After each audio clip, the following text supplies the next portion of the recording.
than 1 million jobs. In February, the unemployment rate hit a post-pandemic low of 3.8%, a bit below the median of committee participants' estimates of its longer-run normal level.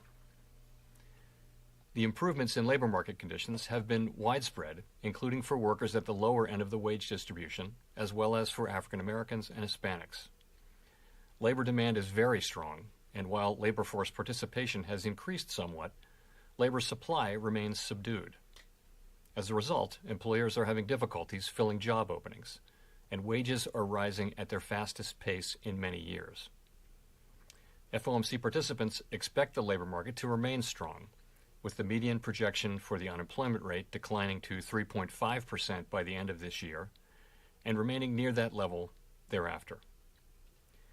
Inflation remains well above our longer-run goal of 2%. Aggregate demand is strong, and bottlenecks and supply constraints are limiting how quickly production can respond. These supply disruptions have been larger and longer lasting than anticipated, exacerbated by waves of the virus here and abroad, and price pressures have spread to a broader range of goods and services. Additionally, higher energy prices are driving up overall inflation. The surge in prices of crude oil and other commodities that resulted from Russia's invasion of Ukraine will put additional upward pressure on near-term inflation here at home. We understand that high inflation imposes significant hardship, especially on those least able to meet the higher costs of essentials like food, housing, and transportation. We know that the best thing we can do to support a strong labor market is to promote a long expansion, and that is only possible in an environment of price stability. As we emphasize in our policy statement, with appropriate firming in the stance of monetary policy, we expect inflation to return to 2% while the labor market remains strong. That said, inflation is likely to take longer to return to our price stability goal than previously expected. The median inflation projection of FOMC participants is 4.3% this year and falls to 2.7% next year and 2.3% in 2024. This trajectory is notably higher than projected in December, and participants continue to see risks as weighted to the upside. The Fed's monetary policy actions have been guided by our mandate to promote maximum employment and stable prices for the American people. Our policy has been adapting to the evolving economic environment, and it will continue to do so. As I noted, the committee raised the target range for the federal funds rate by 1/4 percentage point and anticipates that ongoing increases in the target range will be appropriate.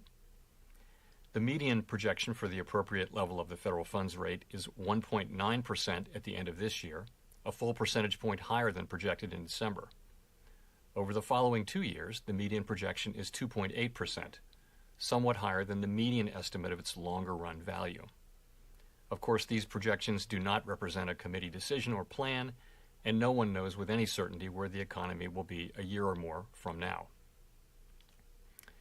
Reducing the size of our balance sheet will also play an important role in firming the stance of monetary policy.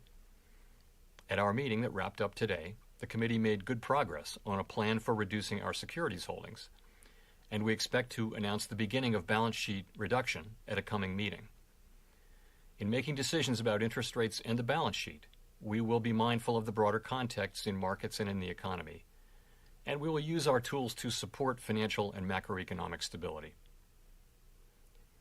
As we noted in our policy statement, the implications of Russia's invasion of Ukraine for the U.S. economy are highly uncertain. In addition to the direct effects from higher global oil and commodity prices, the invasion and related events may restrain economic activity abroad and further disrupt supply chains, which would create spillovers to the U.S. economy through trade and other channels. The volatility in the financial markets, particularly if sustained, could also act to tighten credit conditions and affect the real economy. Making appropriate monetary policy in this environment requires a recognition that the economy often evolves in unexpected ways. We will need to be nimble in responding to incoming data and the evolving outlook, and we will strive to avoid adding uncertainty to what is already an extraordinarily challenging and uncertain moment. We are attentive to the risks of potential further upward pressure on inflation and inflation expectations. The committee is determined to take the measures necessary to restore price stability. The American economy is very strong and well positioned to handle tighter monetary policy. To conclude, we understand that our actions affect communities, families, and businesses across the country. Everything we do is in service to our public mission. We at the Fed will do everything we can to achieve our maximum employment and price stability goals. Thank you. I look forward to your questions. Thank you. Let's go to Gina at the New York Times. Hi, Chair Powell. Thank you so much for taking our questions. I wonder if you could detail your thinking a little bit about how you're considering the risks of going too fast and potentially tipping the economy into recession, and how you're weighing those risks against the possibility of going too slowly, allowing inflation to become embedded and kind of getting behind the curve. So I guess I would start by saying that, in my view, the probability of a recession within the next year is not particularly elevated. And why do I say that? Aggregate demand is currently strong, and most forecasters expect it to remain so. If you look at the labor market, also very strong. Conditions are tight, and payroll job growth is continuing at very high levels. Household and business balance sheets are strong. And so all signs are that this is a strong economy, indeed one that will be able to flourish, not to say withstand, but certainly flourish as well in the face of less accommodative monetary policy. So I guess that's how I would say I'm looking at that. Of course, the objective is to achieve price stability while also sustaining a strong labor market, and that is our overall objective. But we do feel the economy is very strong and well positioned to withstand tighter monetary policy. Thank you. Let's go to Howard at Reuters. Hi, Chair Powell. I was wondering, in the SEPs, you have quite a markdown to GDP from 4 to 2.8%. I'm wondering, how much of that do you feel is a result of the Fed's stiffer than expected action here? You talk about monetary policy operating with a lag, but is this going to bite quicker than expected? I don't think that's a big piece of it, actually. I think some of that is just an early assessment of the effects of spillovers from the war in Eastern Europe, which will hit our economy through a number of channels, highly uncertain. But you're looking at higher oil prices, higher commodity prices. It'll be so that we think that will weigh on GP to some extent. So that's part of what moved those assessments down. I think generally monetary policy works with a lag, so some of that would also be in there. But remember as well that 2.8% is still very strong growth. If we think that the potential growth rate of the economy is somewhere around 1.75%, 2.8% is strong economic growth. It would have been one of the strongest years, in fact, of the last expansion. So while it's lower than last year's 5.8%, it's still quite strong growth. So I would say it's quite a strong forecast. So in that context, what would trigger you to go faster or slower on the rate hikes? Ongoing increases doesn't really tell us whether this is going to come in bigger chunks or evenly paced through the year. Yeah, so the way we're thinking about this is that every meeting is a live meeting, and we're going to be looking at evolving conditions. And if we do conclude that it would be appropriate to move more quickly to remove accommodation, then we'll do so. I can't be perfectly specific about it, but that's certainly a possibility as we go through the year. Thank you. Thank you. Let's go to Rachel at the Washington Post. Thank you, Michelle, and thank you, Chair Powell, for taking our questions.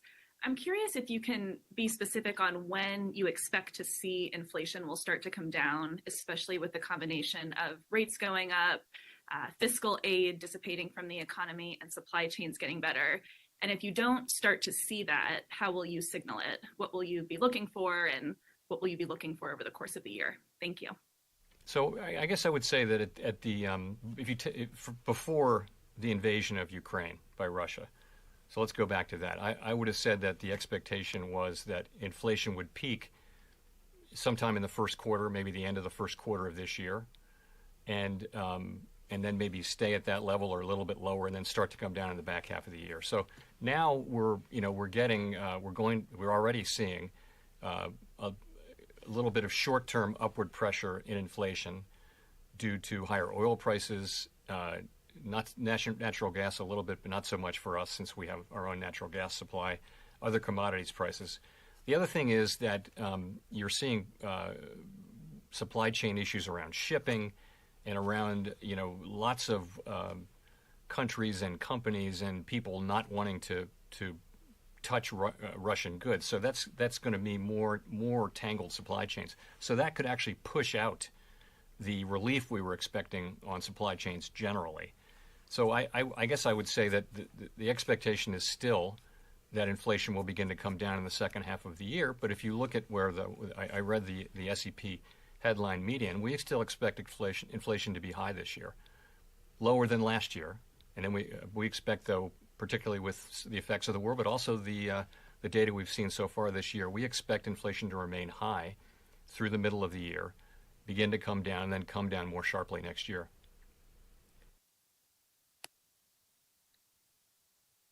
Let's go to Nick at the Wall Street Journal. Nick Timmeros of the Wall Street Journal. Chair Powell, over the last 6 months, the Fed has shifted its policy stance quite a bit. 6 months ago, you were still buying assets. Most officials weren't projecting any interest rate increases this year. And yet, despite the shift over the last 6 months, real rates are as negative today as they were then. So how concerned are you that further inflation surprises will offset the effects of recent policy firming by leading real rates to stay at levels that do not actually provide much restraint to the economy? Thanks. So that's one of many ways of capturing the situation, which is that the committee really does understand that the time for rate increases and for shrinking the balance sheet has come. And I would just say, I would go back to the economy is very strong, as I mentioned, tremendous momentum in the labor market. We expect growth to continue. It's clearly time to raise interest rates and begin the balance sheet shrinkage. And I just wanted to say that as I looked around the table at today's meeting, I saw a committee that's acutely aware of the need to return the economy to price stability and determined to use our tools to do exactly that. You couched it in terms of real rates. I would say if you look at the SEP, you've got people getting close to or even above, in many cases, their estimate of the longer run neutral rate. So I understand that doesn't do it for real rates, but if you go out a year or two, many people are in their forecasts are having tight policy from a real interest rate standpoint. So that's something that we're focused on. Of course, it's a highly uncertain environment, and we don't know what's going to happen, but we do know that we're going to deploy our tools to achieve our goals, and that includes the price stability goal. Let's go to Victoria at Politico. Hi, Chair Powell. So looking at the summary of economic projections, you all have inflation coming down over the course of the year to 4.3%. And then you also have rates going up to what appears to still be below roughly what would be estimated to be the neutral rate, although I know that's a little bit uncertain. So I was just wondering, how much of inflation coming down do you see as actually being as a result of the Fed itself raising rates? And then also, if I could just ask, given that Sarah Bloom Raskin withdrew her nomination, what do you expect to do with the regulatory portfolio? Do you expect to assign a governor in charge of that? Okay. So sorry, tell me again your first question. My first question is, how much do you expect inflation to come down as a direct result of the Fed's actions?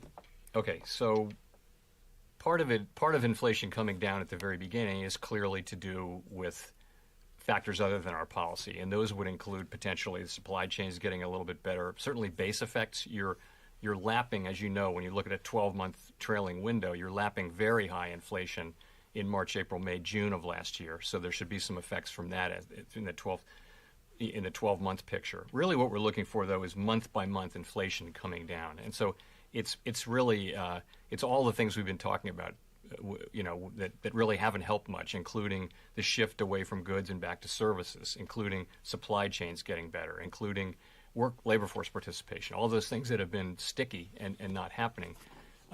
But a big part of it is the base effects I mentioned as well. I think monetary policy starts to bite on inflation and on growth with a lag, of course.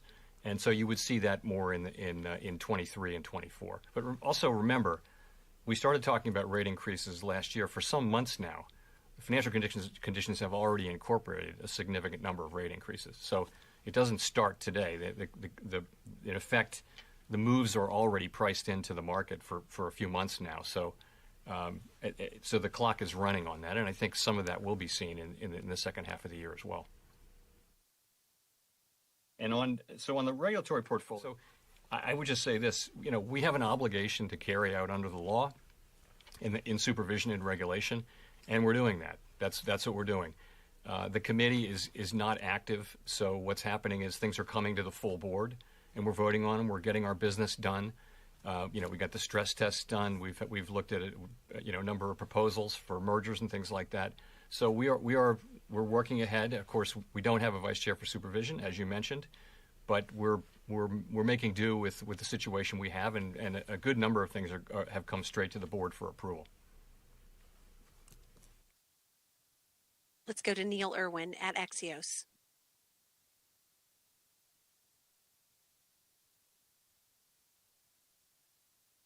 Let's go to Neil Irwin. Hi, Chair Powell. It's Neil Irwin at Axios. Thanks for taking our questions.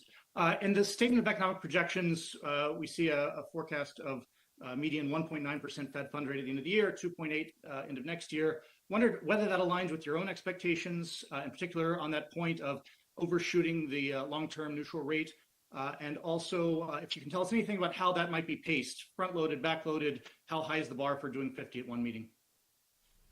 So I don't, Neil. I've never talked about my own SCP projection. It's in there, but I think Fed chairs have generally not done that because we just haven't done it. It's because we have to put together the consensus on the committee and present that consensus. So I wouldn't talk about my individual one. And in terms of the pacing of it, I would just point out that there's 7 remaining meetings this year. This isn't something we discuss or debate or agree on, but there's 7 remaining meetings and there's 7 rate hikes. I would add there's also the shrinkage of the balance sheet, which people do the math different ways, but that might be the equivalent of another rate increase just from the runoff of the balance sheet. So I don't know. We haven't made any decisions on front end loading or going steadily through the year. And as I mentioned, if you look at the SEP, a good number of participants do see more than 7 rate increases this year. And I can't give you, I'm not going to try to give you a really specific test for what it would take to do that, but I will say this, though. We'll be looking at the data as they come in. We'll be looking to see whether the data show expected improvement on inflation. We'll be looking at the inflation outlook and making a judgment. And we'll be going, each meeting is a live meeting, and if we conclude that it would be appropriate to raise interest rates more quickly, then we'll do so.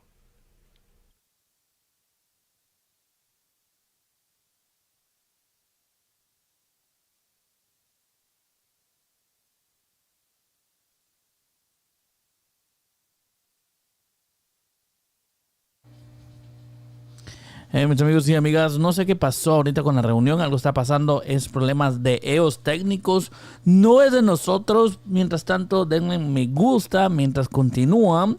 Tuvieron ellos posiblemente un problema técnico, les faltan las experiencias de Marvin, así un fuerte abrazo a todos los que están conectando, denle me gusta. Ahorita están teniendo un problema técnico, estoy aquí muy al pendiente de lo que está diciendo y al final lo vamos a resumir, ¿ok? Entonces vamos a estar ahí, ya parece ser que lo están componiendo, vamos a ver si ya lo compusieron. Un fuerte abrazo a todos, denle me gusta, destruyanlo. Mientras tanto estamos esperando que compongan sus problemas técnicos. Necesitan mi ayuda, voy a ver si voy a ayudarlos. Así, ¿cómo están el día de hoy? Espero que estén bien. Estamos viendo a Jerome Powell. Ya es oficial, mis amigos. Realmente comencemos un poco con el resumen. Ya es oficial, tenemos la primera alza. Votaron todos a 25 basis points, lo que se esperaba. Lo único es que están siendo un poquito más agresivos. Aunque ya está comenzando. sigamos y después terminamos. CPI inflation, I know you look at PCE, but CPI inflation was as high as it is was July of 1981 when the effective federal funds rate was 19.2%. But given the current data, how far behind the curve of inflation do you believe the Federal Reserve is in your mind? So I just would say a couple of things. We have the tools that we need, and we're going to use them. And as you can see, we have a plan over the course of this year to raise interest rates steadily and also to run off the balance sheet. We will take the necessary steps to ensure that high inflation does not become entrenched while also supporting a strong labor market. And as I mentioned, if we conclude that it would be appropriate to move more quickly, we'll do so. I leave it to others to make the judgment you ask for. And then just as a follow on that, I wanted to get you on the record on this. What impact has there been on your job, given the fact that you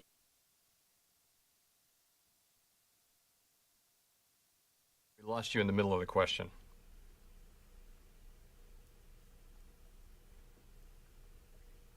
Edward, can you repeat that question?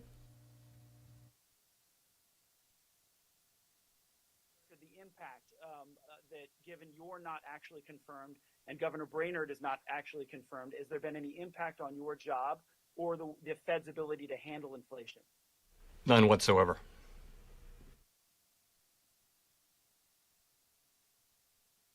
Okay, let's go to Colby Smith at the FT. Thank you, Michelle. Chair Powell, how concerned is the committee about the notable pickup in services inflation, which is perhaps less likely to self-correct? And to what extent does it alter both the committee's confidence that long-term inflation expectations will not de-anchor in the coming months, as well as the balance of risk that the Fed may need to raise interest rates further above neutral than indicated in the dot plot? Thank you. Thank you. So, of course, that's something we're watching report by report, and we noticed it in the last meeting, and it's part of the overall picture. We have expected services inflation to move back up to where it was, and that's part of what's happening is, in the case of some services, prices are still getting back up to where they were before the crisis. In other cases, it's pretty clear that inflation has spread more broadly across services, and yes, that is concerning.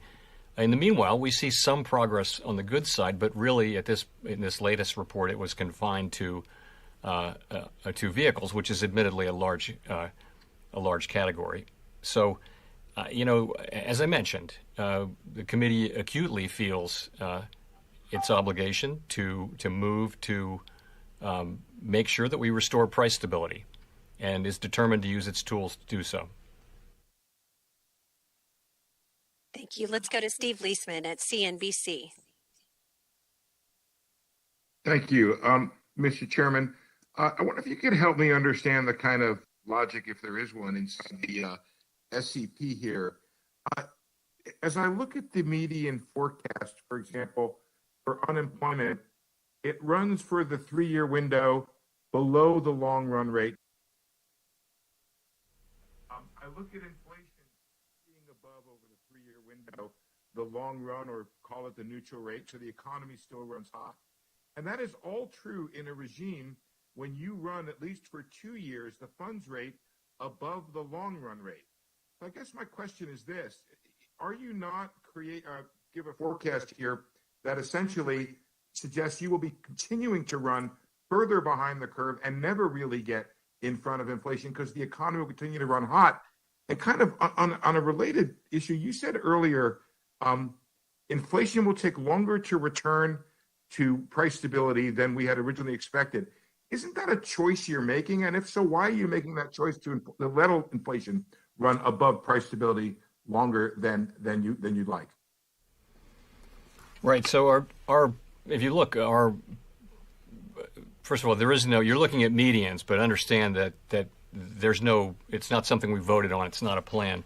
But if you look, people do have their by the end of this year, broadly, people are at or close to, or in some cases above, their estimates of longer run neutral interest rate. Okay, so that should stop pushing. That should, in other words, that should be a removal of accommodation for monetary policy, basically. At the same time, we will have done significant balance sheet runoff, and you can think of that as further. in the next year, and just looking at the median, you're now above above the what people estimate to be the longer run median. And also in many people's forecasts, that actually amounts to tight policy in real rates as well. So why does unemployment remain at 3.5%? A couple points. One is the connection between in the economy we had before the pandemic, the connection between inflation and the level of the unemployment rate was not very tight. But this is clearly what this is an expectation that really it amounts to the idea that wage increases, which are now running above the level that would be consistent over the long run with 2% inflation, will move back down to levels which are still very attractive, full economy full employment kind of wages, but not to a point where they're pushing up inflation anymore. And as I mentioned, there are a lot of factors causing inflation to come down. The reality is there are many moving pieces, and we don't know what will actually happen. But no matter what happens, this is a committee that is determined to use its tools to make sure that higher inflation does not become entrenched. And so we are determined on that front, and we'll deal with what comes. This is a modal or most likely expectation, but we'll deal with what comes, whether it's better or worse.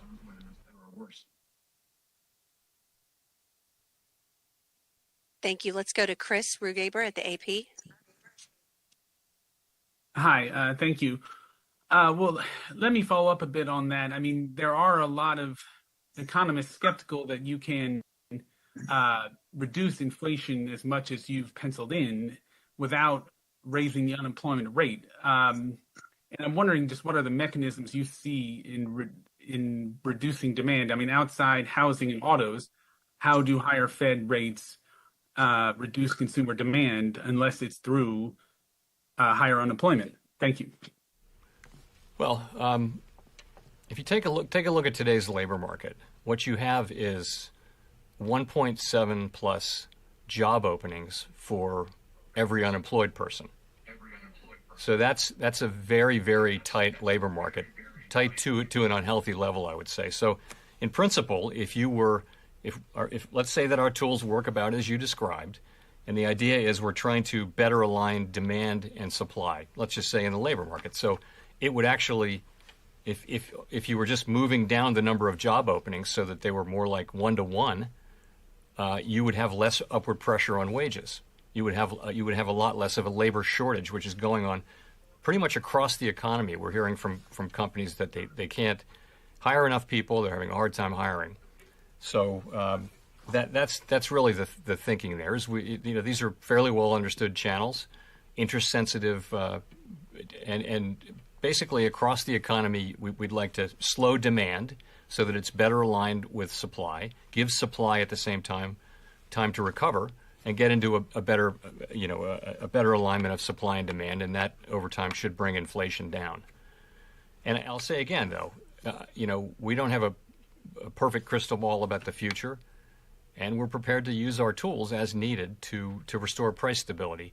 As I mentioned in my opening remarks, without price stability, you really can't have a sustained period of maximum employment. It's one of our most fundamental obligations is to maintain and restore, in this case, price stability. So we're very committed to that.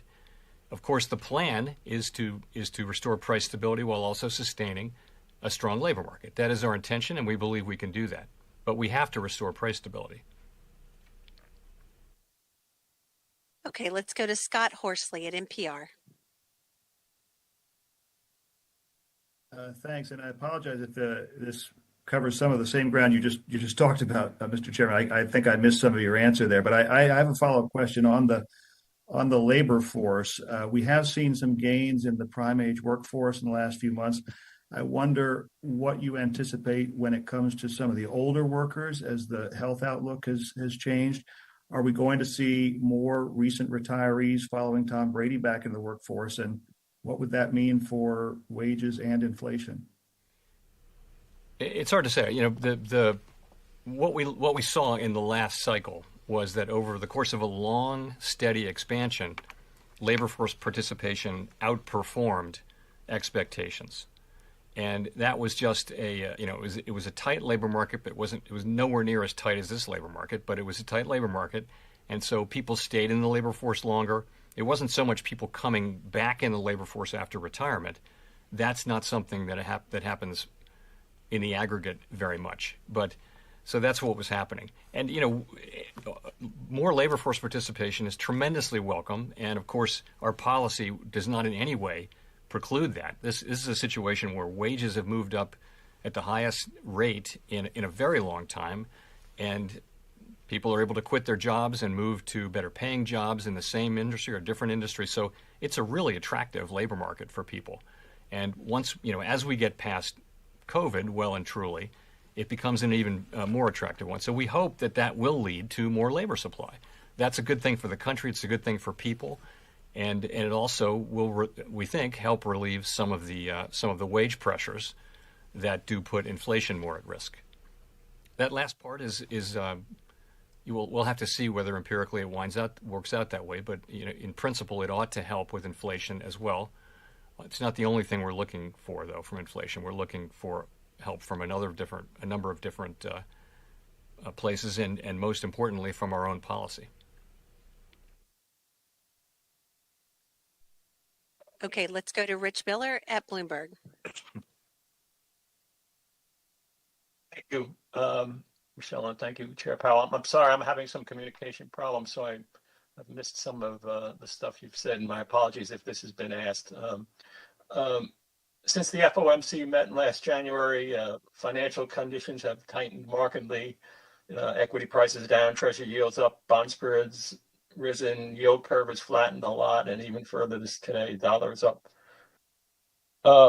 Is that welcome? And would you like to see more in order to achieve your goals? Thank you. So as you know, policy works through financial conditions. Mis amigos y amigas, para todos, pues me gusta escuchar mucho lo que están diciendo, por eso no resumo, porque realmente estas preguntas son buenas y después hago al final de todo el resumen. Esta pregunta estuvo medio, entonces vamos a estar hablando rapidito lo que está pasando. Al final de todo, ya la Fed votó y sí se subirán los intereses a 25 basis points. Esto es lo esperado, ¿ok?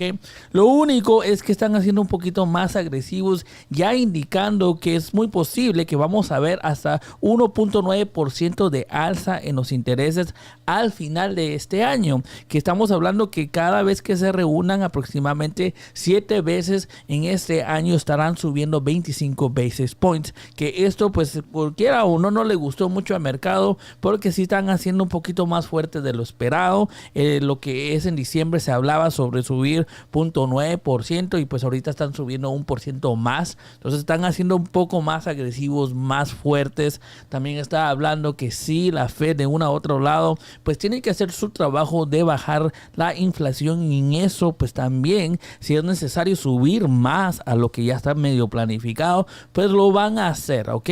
Ahorita el mercado está medio tambaleando. Lo único que sí, por lo menos podemos decir que ya tenemos una idea más concreta de lo que pueda pasar. Estamos viendo lo que es una alza de los intereses para el 2023 de 2.8%, entonces significa que esto es lo que ellos están ya planificando que se termine subiendo. Seguimos aquí, esto era un resumen rápido para que todos los que están ahí escuchando sepan lo que está sucediendo. Me gusta escuchar mucho las preguntas y después vamos a hablar un poquito, a saludarlos. Un fuerte abrazo, destruyan el botón que les gusta, ayuda increíblemente para que más personas puedan ver este contenido y sigamos. Housekeeping note. Those of you in this call may be having some tech issues. If so, I understand the broadcast is coming through clearly on www.federalreserve.gov. So you might go there for the audio. And now we'll go to Jean Young.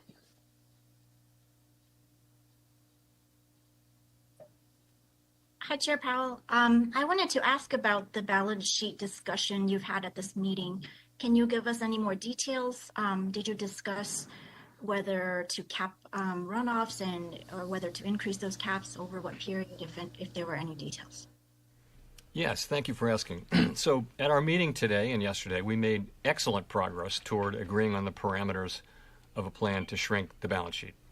And I'd say we're now in a position to finalize and implement that plan so that we're actually beginning runoff at a coming meeting, and that could come as soon as our next meeting in May.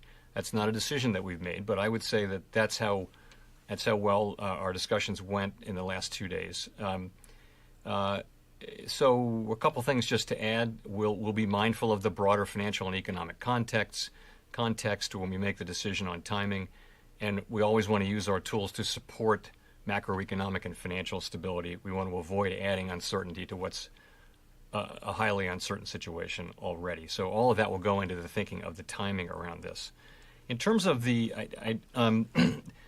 I would say this. I don't want to get too much into the details because we're literally just finalizing them. But the framework is going to look very familiar to people who are familiar with the last time we did this. But it'll be faster than the last time, and of course it's much sooner in the cycle than last time. But it will look familiar to you, and I would also say that there'll be I'm sure there'll be a more detailed discussion of our in the minutes to our meeting that come out in 3 weeks, where I expect that it will lay out pretty much the parameters of what we're looking at, which I think will look quite familiar. Thank you. Let's go to Michael McKee at Bloomberg TV. Mr. Chairman, since September of 2020, you've been operating on a monetary policy framework that let the economy run hot to bring unemployment down. That seems to be over, but I'm wondering how you would describe your reaction function now. What is it that the Fed is trying to do other than bring inflation down? And in other words, is it we're going to keep raising rates until it comes down to an acceptable level? Yeah, so I want to clear one thing up again, and that is that nothing in our new framework or in the changes that we made has caused us to wait longer to raise interest rates. What we said in the framework changes was, and this was really a reflection of what had happened for the preceding couple of decades, actually. What we said was, if we see low unemployment, high employment, but we don't see inflation, then we're not going to raise rates till we actually see inflation. That's what we said, and that was the sense of it. There was no sense in which if we got a burst of really high inflation, we would wait to raise rates. That's simply not in the framework. In fact, quite the contrary. The framework is all about anchoring inflation expectations at 2%. So I do hear this, that the framework, we can't blame the framework. It was a sudden, unexpected burst of inflation, and then it was the reaction to it, and it was what it was. But it was not in any way caused by or related to the framework. So come to today. I think our vision on this on the committee is very, very clear. What we see is a strong labor market. We see a labor market with a lot of momentum, great job creation, and we see the underlying economy strong. Balance sheets are strong. Yes, there are threats to growth from what's going on in Eastern Europe, but nonetheless, in the base case, there's a pretty broad expectation of strong growth. But inflation is far above our target, and the help we've been expecting and other forecasters have been expecting from supply side improvement, labor force participation, bottlenecks, all those things getting better, it hasn't come. And so we're looking now to using our tools to restore price stability, and we're committed to doing that. And you see that, I think, in the summary of economic projections, and you see that in the decision we make, and you will continue to see it in the decisions we make going forward. If I could follow up by asking, I guess what you'd call it is the Paul Volcker question. You don't think unemployment is going to rise significantly, but if it does that temper your desire to keep raising rates? Well, the goal, of course, is to restore price stability while also sustaining a strong labor market. We have a dual mandate, and they're sort of equal. But as I said earlier, price stability is an essential goal. In fact, it's a precondition, really, for achieving the kind of labor market that we want, which is a strong and sustained labor market. We saw the benefits of a long expansion, a sustained labor market. It pulled people back in, and there were really no imbalances in the economy that threatened the long expansion. The pandemic arrived. It was just a completely exogenous event. So that's how we're thinking about it. We of course want to achieve price stability with a strong labor market. But we do understand also that really you can't have maximum employment for any sustained period without price stability. So we need to focus on price stability, in particularly because the labor market is so strong and the economy is so strong. We feel like the economy can handle tighter monetary policy. Thank you. Let's go to Brian Chung at Yahoo. Hi, Chairman Powell. Hopefully no tech issues here on this front. Wanted to ask just kind of the broad question about how you are communicating what the Fed's doing here today to the average American who might not be reading the dot plots or understanding what the SCP is. How is the 25 basis point hike today and then the signaling on future Fed policy going to address the inflation that they're feeling at the stores on a daily basis? Sure. So I guess I'd start by just assuring everyone that we're fully committed to bringing inflation back down and also sustaining the economic expansion. We do understand that these higher prices, no matter what the source, have real effects on people's well-being. And really, high inflation takes a toll on everyone, but it's really especially on people who use most of their income to buy essentials like food, housing, and transportation, where, I mean, we've all seen charts that show if you're a middle-income person, you've got room to absorb some inflation. If you're at the lower end of the income spectrum, it's very hard because you're spending most of your money already on necessities and the price is going up. So, but it's punishing for everyone. So it has been a difficult time for the economy, but we do anticipate that inflation will move back down, as I mentioned earlier. It may take longer than we like, but I'm confident that we'll use our tools to bring inflation down. And you ask about rates. So the way that works, I would explain, is as we raise interest rates, that should gradually slow down demand for the interest-sensitive parts of the economy.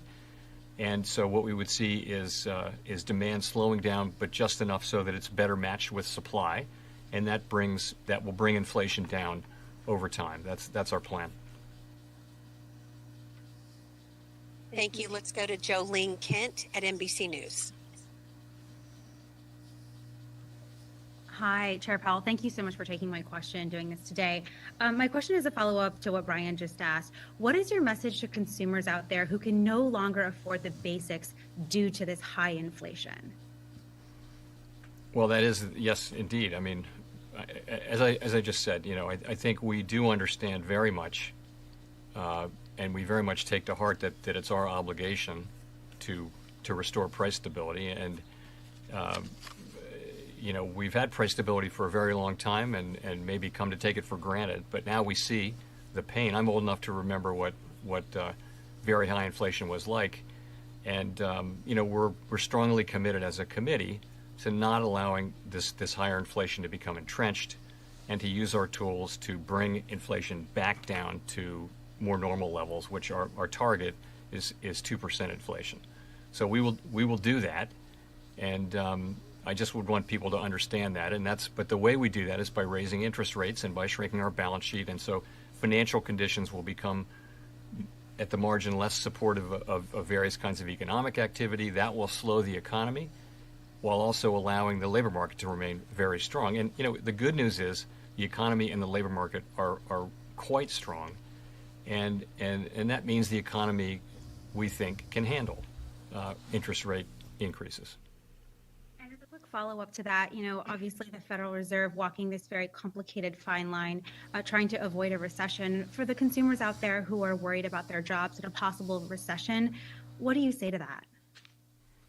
Well, I say that our intention is to bring inflation back down to 2% while still sustaining a strong labor market, and that the economy is very strong. If you look at where forecasts are, people are forecasting growth that's strong within the context of U.S. potential economic output. And we expect that to continue. And to the extent the data come in different, then of course our policy will adapt. But we do believe that our policy is the appropriate one for this forecast, and we believe that we can bring down inflation. We believe that we can do so while sustaining a strong labor market. The labor market it's not strong in the ordinary sense of the world. We have not seen a labor market where there are 1.7 job openings for every unemployed person, or where if you add job openings to those who are employed, That's actually substantially a larger number than the size of the workforce, than the number of people who actually count themselves as in the workforce. So this is a situation where demand is higher than supply. And when that happens, prices go up. So we need to use our tools to move supply and demand back in. We don't think we need to do this alone. There will be other factors helping that happen, but we certainly are prepared to use our tools, and we will. Thank you. Thank you. Let's go to Simon at The Economist. Thank you, Michelle. Thank you, Chair Powell. Sorry to take you away from inflation for 1 minute. May I ask about the sanctions on Russia and specifically the freezing of the central bank assets? Of course, that raises a similar risk for other sovereigns around the world and their biggest companies potentially. Any concerns about, in the long term, how this might affect the dollar's status as the preeminent global reserve currency? And in the past couple of weeks, have you had to deliver any kinds of reassurance to other central bankers around the world? Well, so of course, central bankers around the world are generally very, very in favor of all of these sanctions. But let me say this: sanctions are really the business of the elected government, and that's true everywhere. So the administration, the Treasury Department in particular, and other agencies, they create these sanctions. We're there to provide technical expertise, but they're not. It's not our decisions, so I'm reluctant to comment on sanctions really much because again they're not for us. We have a very specific mandate, and these are really the province of elected governments, as I mentioned. So I'd have to leave it at that. Sorry. Thank you. Let's go to Nancy Marshall-Genzer at Marketplace. Hi, Chair Powell. Thanks for taking the question. You've been talking a lot about rising wages, which on the one hand is a great thing, but are we possibly seeing the beginning of a wage price spiral? So the way I would say it is this: we first of all, I would agree with the premise that wages moving up is a great thing. You know, that's how the standard of living rises over time, and generally it's driven over long periods by rising productivity. But what we have now, if you look at these the wage increases that we have, we look at we're blessed with a range of measures of wages that all measure different things. But right now they're all showing the same thing, which is that the increases, not the levels, but the increases are running at levels that are well above what would be consistent with 2% inflation, our goal, over time. And that may be, we don't know how persistent that phenomenon will be. It's very hard to say. And that's really, I think, the sense of your question about a wage price spiral is that something that's going to start happening and become entrenched in the system? We don't see that. You can see, for example, in some sectors that got very high wage increases early on, those wage increases look like they may have slowed down to a normal level. But it comes back to, you know, what I'm saying here, which is there's a misalignment of demand and supply, particularly in the labor market, and that is leading to wages moving up at ways they're not consistent with 2% inflation over time. And so we need to use our tools to guide inflation back down to 2%. And that would be in the context of an extraordinarily strong labor market. We think this labor market can handle, as I mentioned, tighter monetary policy, and the overall economy can as well. But yes, wages are moving up faster than is consistent with 2% inflation. But it's good to see them moving up, but it wouldn't be sustainable over too long of a period to see them moving up that much higher. And that's because of this misalignment between supply and demand. We expect to get more labor supply. We did last time. We got more than we expected during the last cycle. This time we've gotten much less than expected. So it's not easy to predict these things. But we do expect that we'll get people coming back in the labor market, particularly as COVID becomes less and less of a factor in many people's lives, something we all wish. So that's how we think about it. Thank you. And for the last question, we'll go to Don Lee at LA Times. Hi, Chair Powell. I think you said to the Senate earlier this month that in hindsight, the Fed should have moved earlier. And it sounds like today that you don't think that the Fed is late. And I just wanted to get your clarification on that. And if it is, if you still think that the Fed is behind the curve, how much behind the curve is it? Right. So we are not. We don't have the luxury of 20/20 hindsight in actually implementing real-time decisions in the world. So, the question is, the right question is, did you make the right decisions based on what you knew at the time? But that's not the question I was answering, which is knowing what you know now. So I think if we knew now, of course, if we knew now that these supply blockages really and the inflation resulting from them in collision with very strong demand, if we knew that was what was going to happen, then in hindsight, yes, it would have been appropriate to move earlier. Obviously, it would be, but again, we don't have that luxury. And then but that's a separate question from your other question, which is behind the curve. And I don't have the luxury of looking at it that way. We have our tools, powerful tools, and the committee is very focused on using them. We're acutely aware of the need to restore price stability while keeping a strong labor market. And what I saw today was a committee that is strongly committed to achieving price stability, in particular, and prepared to use our tools to do that. We're not going to let high inflation become entrenched. The costs of that would be too high, and we're not going to wait so long that we have to do that. No one wants to have to really put restrictive monetary policy on in order to get inflation back down. So, frankly, the need is one of getting rates back up to more neutral levels as quickly as we practicably can, and then moving beyond that if that turns out to be appropriate. And as you can see, it is appropriate in the sense to people's SEPs. They do write down levels of interest rates that are above their estimate of the longer run neutral rate. And there's also a range of estimates too, as you will see if you look at the details of the SEP. But thanks for your question.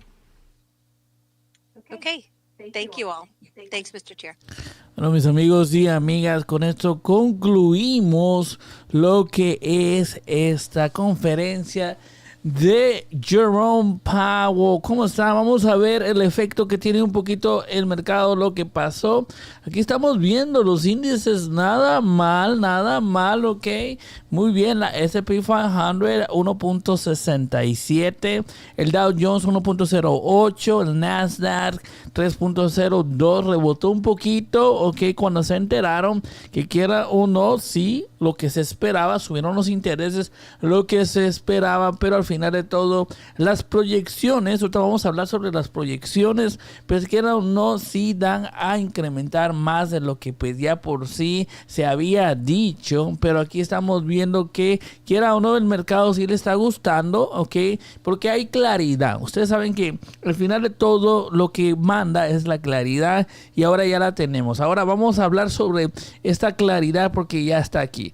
Entonces, se votó la Fed Approve a 0.25 percentage points rate hike, ok, eso fue lo que fue aprobado, de una u otra manera era lo que ya se esperaba el mercado, pero también dio su planificación de cuánto posiblemente podría llegar a subir hasta el final del año, y están hablando de 1.9% para el final del año, que es más de lo que se esperaba. Esto significa que en todas las reuniones estarán incrementando 0.25% para llegar a un total de un posible 1.9% al final del 2022, ¿ok? En el 2023 es muy posible que lleguemos a unos intereses del 2.8, entonces es un poquito más agresivo de lo que se esperaba.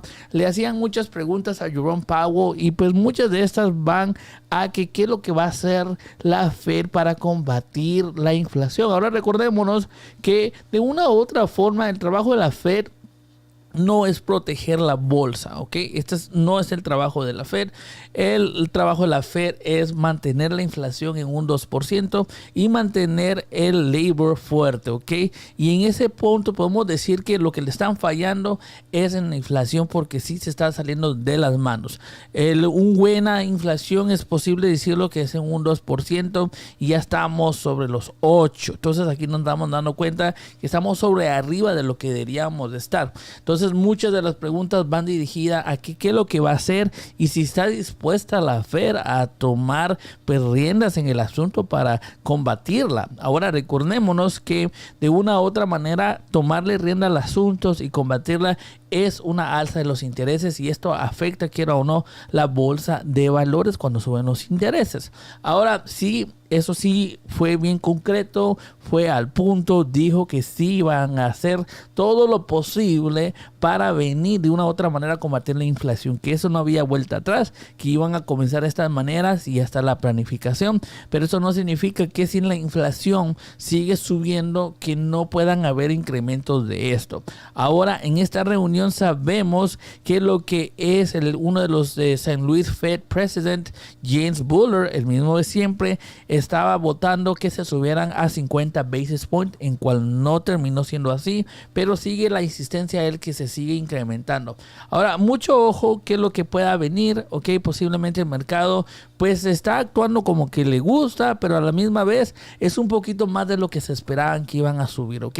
Están proyectando que quiera o no el GDP pues va a bajar, y esto significa que con todo lo que está sucediendo alrededor del mundo no va a haber tanta producción, y esto pueda venir y verse en el futuro. Entonces muchos ojo con los earnings de las empresas. Ya desde por sí pues están diciendo que pues no van a estar generando lo que estaban generando en los earnings pasados. Entonces puedan ser esos earnings que vengan en este quarter mucho más débiles, ¿verdad? Y esto ya es lo que se está proyectando. Ahora, en ciertos puntos, bueno, sí, de una parte se recibió lo que se esperaba, ok, otra, pues sí, al final de todo estamos hablando de 7 rate increases, que para dar un total de 1.9%, esto creo que quiera o no el mercado lo toma a la buena, porque ya tiene, podemos decir, una línea de lo que va a pasar. Ahora, mucho ojo, ok, porque van a estar muy pero muy enfocados de todo lo que salgan los datos, especialmente el CPI que viene en abril. Entonces mucho ojo, porque en realidad que ahí puede haber una presión a que suban más los intereses si sale extremadamente fuerte el CPI de abril. Recordémonos que el CPI de abril nos van a dar los datos de lo que es este mes, y este mes es el mes más fuerte porque es cuando comenzó lo que fue el conflicto con Rusia y Ucrania, y a la misma vez las sanciones que pusieron, ¿verdad? En una u otras palabras. Ahora, esto ahorita, el comienzo de, podemos decir, incrementos de intereses para todos los que tengan duda, pues esto va a ayudar a aliviar ya lo que es el demand, la demanda, ¿ok? Para que de una u otra forma el supply se venga y comiencen a actuar entre misma, y esto puede venir a ayudar a comenzar a ayudar la inflación. Y esto, pues quiera o no, es buenas noticias también para las personas, porque la inflación está volviéndose extrema y las personas que viven al día son las más afectadas, y por eso de una u otra manera pues sí es necesario que se pelee la inflación, ¿verdad? Entonces mucho ojo, porque eso es así. Ahora, las personas que viven, podemos en la clase media, pues no les afecta mucho, ¿ok? Y por eso, quiera o no, esto es estratégicamente para ayudar a los que viven al día, porque es necesario que se baje la inflación, pero de una u otra manera afecta a la bolsa a subir los intereses, ¿ok? Entonces tienen que ser muy cuidadosos a lo que hacen los movimientos. Ahora, lo que sí es que durante los años hemos visto que hay más inversores en la bolsa. Yo creo que también, si lo hacen muy fuerte, pues quiera o no, también pueden estabilizar la economía, porque ahora muchos inversionistas comenzaron en la bolsa y también les impacta si la bolsa cae, ¿ok? Y esto es algo que pues es así, y por eso es que también tienen que tener un cuidado con esa línea, porque yo sí siento que ahora hay mucho más inversionistas, y mucho más inversionistas a veces están pues invirtiendo dinero que pues sí les afecta si de una u otra manera llega a caer fuertemente la bolsa. Entonces yo creo que también eso lo están realizando y están tratando de mantener la línea estable lo más posible que se pueda, pero el trabajo de la Fed es bajar la inflación y lo sigo reiterando y dijo que lo iban a hacer. Mucho ojo, un fuerte abrazo a todos los que se han conectado. Denle me gusta, ayudan increíblemente al canal. Un fuerte abrazo, espero que la estén pasando increíblemente. Vamos a ver aquí cómo está el mercado al final de todo. Vamos a Sophie Technology 8.44, Roku 112.41, Palantir 11.68, Nvidia Corporation 241, un fuerte, estamos viendo algo fuerte, ok, muy bien, no se impactó, se han dado growers muy bien, oh wow, 48, Twitter 35.36, Pinterest 2408, Snap 3207, la economía le gustó, la bolsa le gustó, Amazon 3030, aquí estamos viendo, Meta Platform $200, ExxonMobil 76.75, Alphabet 2643, Arrival 3.32, Netflix 353, ok, Microsoft 291, estamos viendo, Castor Maritim 167, Ford, ok, son buenos movimientos lo que estamos viendo, Best Inc 13.87, Robinhood, wow, miren eso, un 14%, 12.65. ¿Qué le hicieron a Robinhood? ¿Le mandaron a Shiba por ahí o qué pasó? Que miren qué crecimiento que está teniendo de Robinhood, muy bien. Lemonade 12.67, Alibaba un 33%, 102, la. Imagínense, ayer estaba $72. Uber a 32.34, Carnival 19.07, muy bien por Carnival, un 5%. Rivian, qué bueno que compramos ayer. Ahora, para los que me siguen, mis amigos y amigas, recuérdense que tenemos nuestro club VIP, únanse, aquí presionenlo, aquí nos juntamos en reuniones, estoy creando un portfolio de cero, ok, de criptomonedas, de acciones. Entonces, únanse ahora. Esto no significa que lo hagan en un momento. Siempre analicen y estudien, aunque lo vean en mi canal, en nuestro club VIP. Siempre analicen, pero siempre nos juntamos, vengo y comparto información. Entonces, denle aquí, únete a nuestro club VIP y aquí te esperamos. Ahí nos estamos reuniendo y todo. Entonces, únanse y también lo pueden hacer a través de nuestra página oficial marvinmartinez.com. Un fuerte abrazo a todos. Vamos a terminar el cierre de un solo porque en realidad aquí ya estamos podemos decir a momentitos del cierre también. Entonces vamos a comenzar, los vamos a despedir y así hacemos el cierre de un solo porque ya nos estamos acercando mucho ya a la hora. Entonces vamos así ver aquí el cierre. Bitcoin 39,848, Ethereum 2,666, Tether $1 a BNB 375.18, USD Coin .99, XRP .76, Terra 86.88, Cardano .80, Solana está 83.18, Avalanche 70.29, Binance .99, Polkadot 17.88, Dogecoin .11, Terra $1, Shiba Inu está a 21.74. Vamos a ver aquí cómo posiblemente va a cerrar el mercado, que estamos viendo que sí va a ser verde, que estamos viendo, le gustó lo que dijo Jerome. S&P 500 más 1.47, el Dow Jones 88 y el Nasdaq 2.81. Un gran regreso en acciones. Sophie Technology 8.44, Roku 112.48, Palantir 11.66, 8%, qué buen movimiento.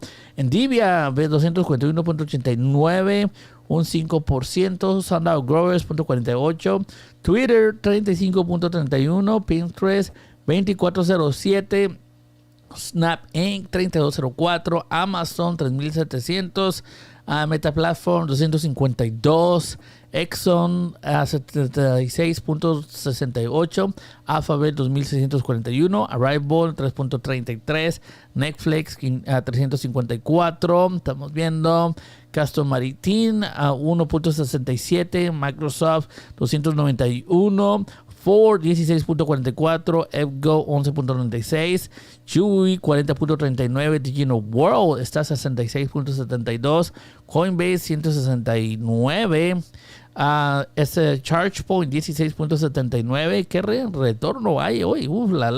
Así como se recupera rápido el mercado. Aurora Innovation 4.33, Bank of America 42.58, DocuSign 82.15, Excel Technology 0.49, Society Pass 2.20, Walt Disney 137.33, PayPal Holdings 106.20. Wow, qué recuperación. Wind Resource 64.44, Lemonade 21.24, Himax Technology 11.24, Boeing 187.14, Robinhood 12.67, Zoom Video 105.05, Best Inc. 0.58, Astra Space 3.72, DraftKings 18.09, Full Locker 31.93, Sonar Group 4.49, okay. Alibaba 103.19, Uber Technology 32.23, Carnival 19.10, Rivian 41.05, un 10%, muy bien.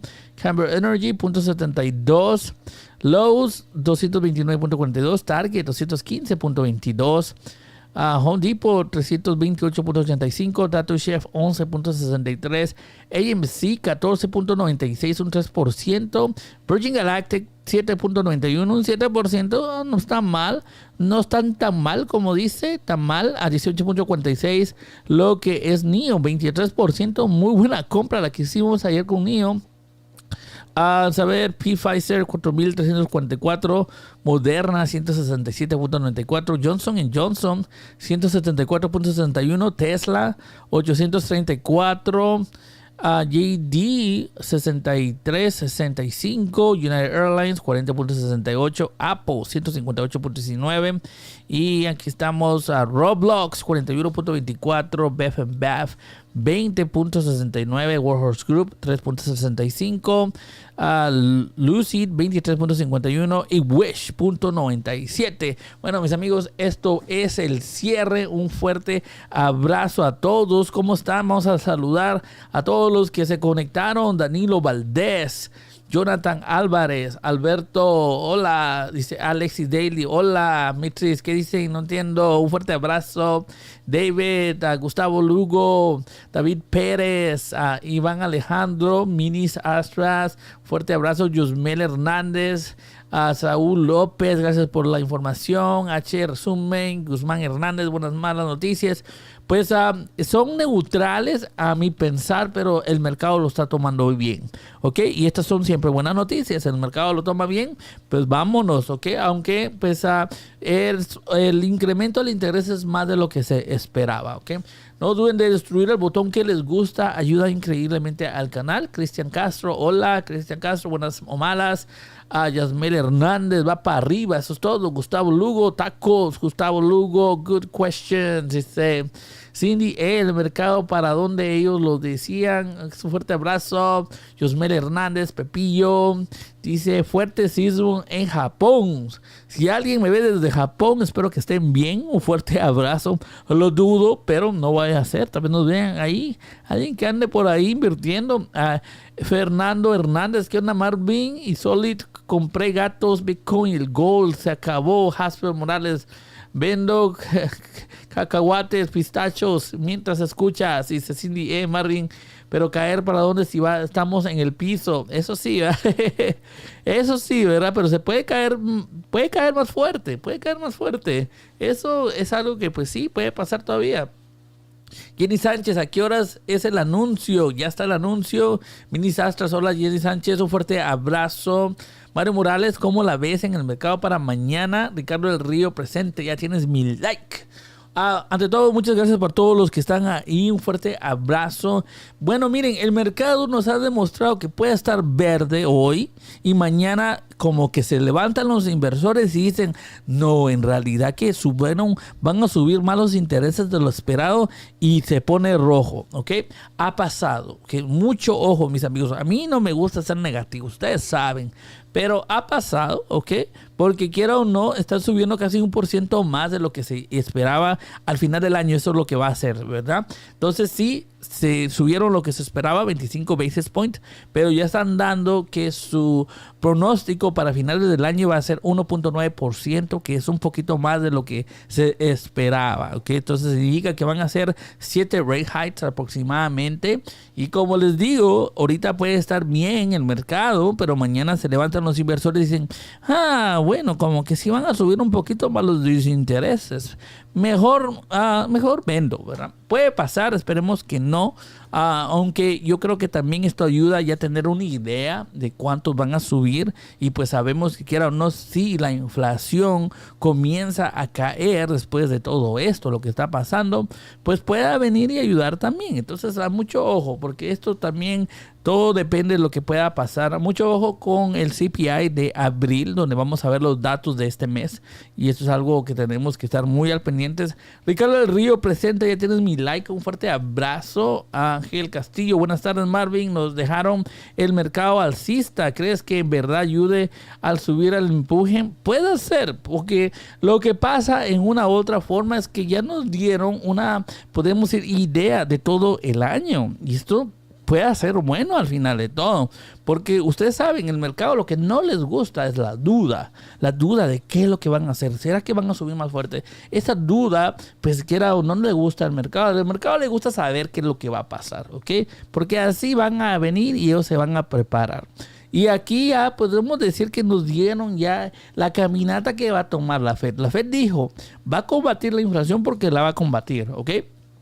Pero van a comenzar con 25 basis points, que era lo que se esperaba, pero también ya dio lo que posiblemente va a ser el final del año, que son 0.9%.